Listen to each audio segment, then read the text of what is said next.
Halo teman-teman yang berbahagia, berjumpa kembali dengan saya Dr. Andri, spesialis kedokteran jiwa dari Rumah Sakit EMC Alam Sutera Tangerang. Kalau di dalam praktek, saya di dalam ruangan praktek seperti ini, kebanyakan pasien pasti bertanya, kapan saya akan bisa selesai dalam pengobatan dokter? Karena banyak diantaranya yang mungkin merasa bahwa harusnya kalau kita berbicara tentang pengobatan, tidak perlu makan obat antidepresan atau anti cemas. Karena kan saya tidak kenapa-napa gitu. Dan inilah yang banyak dikaitkan dengan pertanyaan bagaimana kondisi medis fisik itu bisa dipengaruhi oleh kondisi kejiwaan dan begitu juga sebaliknya. Lalu bagaimana peran pengobatan ini terjadi?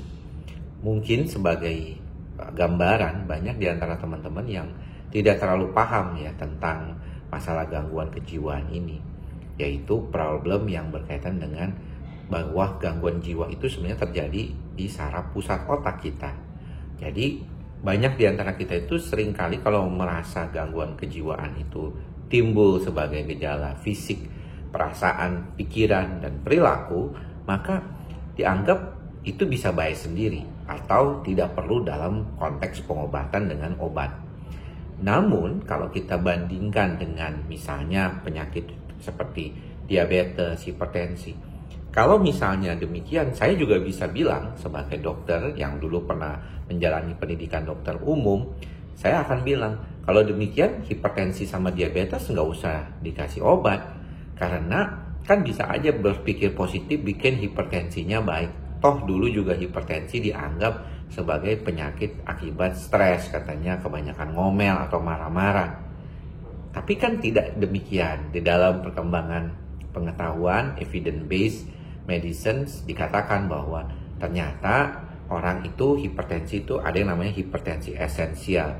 Jadi dia memang punya kecenderungan dia memiliki masalah terkait dengan kondisi gejala-gejala hipertensi akibat dari turunannya. Walaupun sekarang juga mulai berkembang bahwa kalau kita jaga diri dengan baik, relaksasi, tidak terlalu tegang, kemampuan untuk pola pikir kita juga jadi jauh lebih baik. Ini yang mungkin perlu dipahami oleh kita semua, supaya jangan sampai berkaitan dengan bagaimana mengelola pikiran yang semakin sulit kadang-kadang terjadi.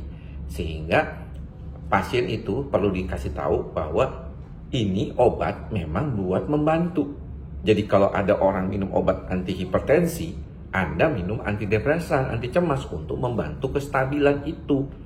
Sama aja, nggak bisa kan kita bikin orang yang hipertensi bilang, Anda nggak usah makan obat, Anda berpikir positif aja, nanti juga baik sendiri gitu. Tidak, karena sebenarnya sama aja. Cuma bedanya kalau orang yang mengalami gangguan psikiatrik atau gangguan kejiwaan, itu gejalanya gejala lebih dominan ke pikiran dan perasaan. Kalau orang yang hipertensi, gejalanya lebih dominan mengalami gangguan di tensinya dan di pembuluh darahnya. Jadi itu sebenarnya ya teman-teman ya yang harus diperhatikan. Begitu juga diabetes ya.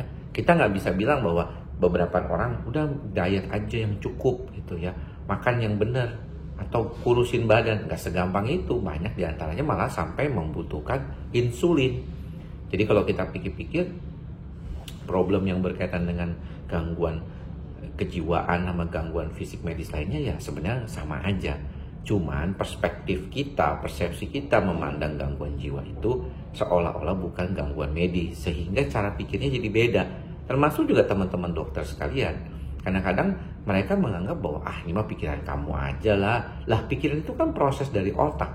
Kita tuh belajar sesuatu dan kita membantu diri kita untuk menyadari kondisi tersebut. Itu kan bukan tiba-tiba, itu berproses.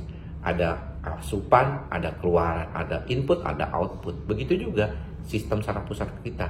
Kalau inputnya bagus tapi sistemnya kurang baik atau pabriknya nggak bagus, outputnya juga jelek. Jadi kadang kita tuh terlalu dekat dengan stigma pada masalah gangguan jiwa sehingga tidak menyadari bahwa ini bisa diperbaiki, ini bisa dibantu. Ya, orang yang mengalami gejala depresi, cemas, dengan keluhan-keluhan impulsif, itu bisa membantu dirinya dengan baik dan juga bisa dibantu dengan pengobatan yang sesuai supaya tidak makin lama makin bermasalah. Tentu tetap kita melakukan psikoterapi kalau misalnya memang memerlukan, atau belajar untuk mengatasi diri sendiri dengan ikhlas, sabar, dan sadar. Semoga apa yang saya sampaikan kali ini bermanfaat buat teman-teman semua. Sampai bertemu lagi di lain kesempatan. Salam sehat jiwa. Bye-bye.